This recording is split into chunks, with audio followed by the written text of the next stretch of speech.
Oi oi girls and boys and everything in between, it's Ace Trainer Liam back with another top 10 video. As you all know, I've been going through my top 10 favourite Pokemon from each of the 18 types, revisiting a series I haven't looked at for about 2 years. Since then, of course, we've had a brand new generation, we've had brand new Pokemon revealed, and it just makes sense that I'm revisiting to make sure that my opinions haven't changed and see if there are any Pokemon that didn't previously exist that now make these lists. This week I'm going to be looking at the Steel type, which is known for being full of big old bulky bruisers with loads of resistances and immunity to poison type attacks unless Salandit or Salazzle's in the house. Obviously a lot of these Pokemon have kind of similarities to machines, there's lots of metal going on, you know, it's the Steel type, what do you expect? Well anyway, today I'm going to run down for you guys my top 10 Steel type Pokemon. Number 10, Stakataka.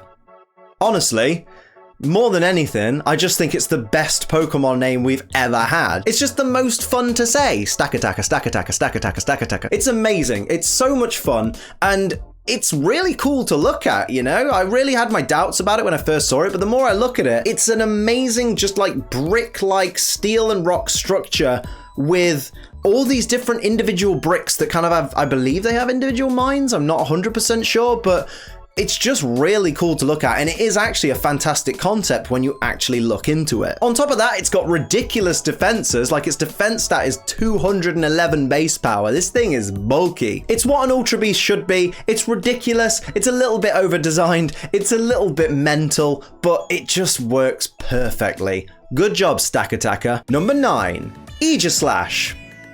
Now I'm saying Aegislash because apparently that's how you pronounce it.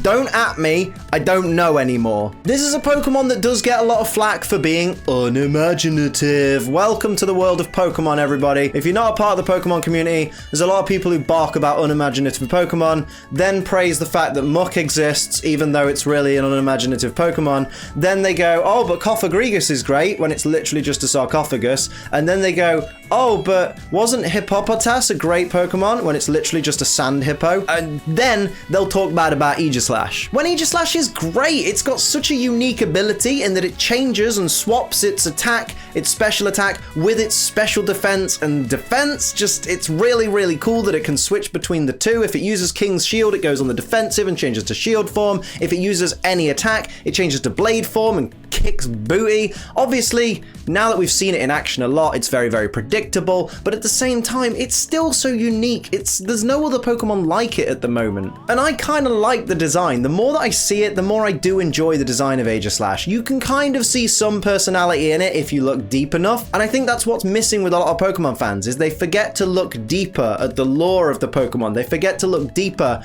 at what the Pokemon represents, and Aegislash just represents being a badass. Number 8, Genesect. Arguably one of the coolest looking legendary Pokemon. You can't really fault it. Alright, it does kind of look like an upgraded Kabutops, and there's a whole buttload of lore about Kabutops possibly being turned into Genesect, and I don't want to get into that. I just want to say Genesect does look fantastic. It's not actually got the greatest stats of legendary Pokemon. You would expect a Pokemon that looks as cool and as futuristic and as enhanced as Genesect does, you would expect it to have a better set of stats, but it really doesn't. It's kind of lackluster, especially when you consider its 4 times weakness to fire type attacks. But I guess it's just one of the things you have to deal with being a fan of Genesect. I mean, I like that it can change its signature move by like changing the drive that it's holding. That's all Gucci, but it's just a cool Pokemon. This one really gets points just for being cool rather than being effective to use in battle. Number 7, Skarmory. Now, Skarmory is, much like I was saying with Genesect, it's a Pokemon that looks great. It really, in terms of appearance, it does exactly what it says on the tin. It looks like a badass bird, but kind of a robo-bird at the same time. It's just not great stat-wise. It's not got the best abilities, really. It's not got the best stats. You're not really going to see a Skarmory heading towards World Championship domination, but it does look cool. And Skarmory always looks amazing in the anime. Any episodes where you see Skarmory or any moment that Skarmory is shown in action in the anime, it always looks like a freaking boss. It's one of those childhood things. It just looks so cool, and you kind of go, I really, really want one. Number 6, Lucario. Lucario is one of those Pokemon that you just have to like. You can't not appreciate Lucario. Yes, we get it shoved down our throats in the anime. It's always featured in the anime at some point. It's had its own movie. It's always kind of there. And I know a lot of people kind of don't like that about Lucario. They're like, oh, I don't like that it's being forced on me. But it's just an easy Pokemon to like. It's just effective. Like, it's great to use in battle. You can certainly build some good strategies around your Lucario. It's got that great kind of Pokemon look to it. Like, obviously it's got heavy influences of like Anubis from ancient Egypt. I love Egyptology. Like, if I wasn't a Pokemon YouTuber and I'd actually worked hard at school to achieve something, I wanted to go into Egyptology and archaeology and things like that. So seeing something that kind of represents Anubis is kind of beautiful to me. It's just one of those things. I can't really pinpoint what it is specifically that makes Lucario so easy to like. I just know it really is an easy Pokemon to like. I put it in the middle of the list because I can't actually think of a reason why it's so likable. I just know that I really like it and I can't pinpoint why. Number 5, Metagross. This thing's just terrifying. This thing's just absolutely terrifying, and it's very unique. Like, to me, Metagross just looks unlike anything I've ever seen in my life. So to see Metagross up and about and just cleaning house like it does, especially with its mega form, it's just terrifying to me. Like, it's so unusual to me that it intrigues me, and that's what draws me to it. Not to mention, it is boss. It's got boss stats, it's got boss abilities. It's fantastic. It looks like a challenging opponent, and it really, really is if it's not properly prepared for. It's really, really freaking cool. It's definitely up there. It definitely deserves a place in my top 10 steel types because it's just so freaking cool. I mean, I would just love one of these in real life because no one would ever mess with you again. And it also looks like a really cool way to get around. Number 4, Dialga.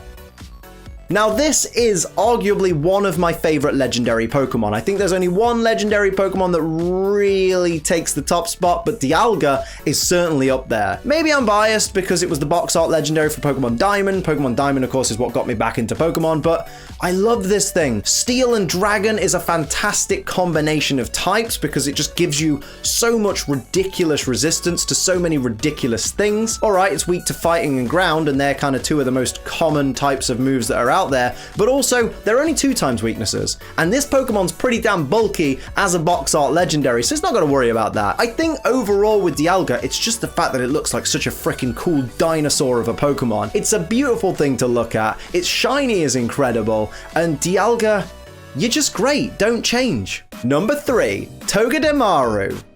Out of all the Pikachu clones we've ever had, this electric and steel type is absolutely adorable. It's certainly one of my favorites of all the Pikachu clones we've ever seen. On top of that, it has great abilities like Iron Barbs. It can have Sturdy. You can combine Sturdy with a weakness policy to really get the most out of this Pokemon. It's fast. It has an amazing signature move in Zing Zap because it does physical electric type damage, and then on top of that, it can flinch your opponent. This thing's just got so many surprises. The more you look into Togekimaru and what it's got going on, the more you're like, wow, I can really appreciate this Pokemon. This is freaking cool. It's a cool Pokemon. It's a fun Pokemon to use. That's why it jumps into the top 3, because it's just so much fun, and Pokemon should be fun. And Togekimaru, damn it, it's fun.